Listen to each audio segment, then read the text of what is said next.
السلام عليكم. أشاد الرئيس المدير العام لمؤسسة موبيلي شوقي بغزاني بالمجهودات المبذولة من قبل عمال المؤسسة في سبيل تقديم أحسن الخدمات للمواطنين. ونشر بغزاني اليوم مقطع فيديو يظهر أحد عمال الشركة يعمل وسط الثلوج بولاية المندية لضمان عدم انقطاع الشبكة بالمناطق النائية بالمندية.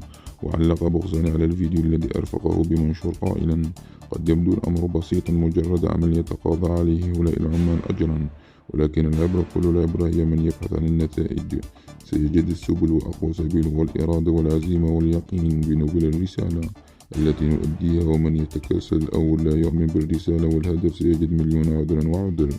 وأضاف الرئيس المدير العام لشركة موبيليس: هؤلاء العمال كان بإمكانهم التحجج بالظروف الصعبة بالمخاطرة بالمسالك المغلقة، وكلها أسباب وظروف حقيقية، ولكنهم رغم ذلك اتخذوا مسلكا آخر، وهو مسلك العزيمة والإرادة، وهو مسلك المؤمن بنبل الرسالة.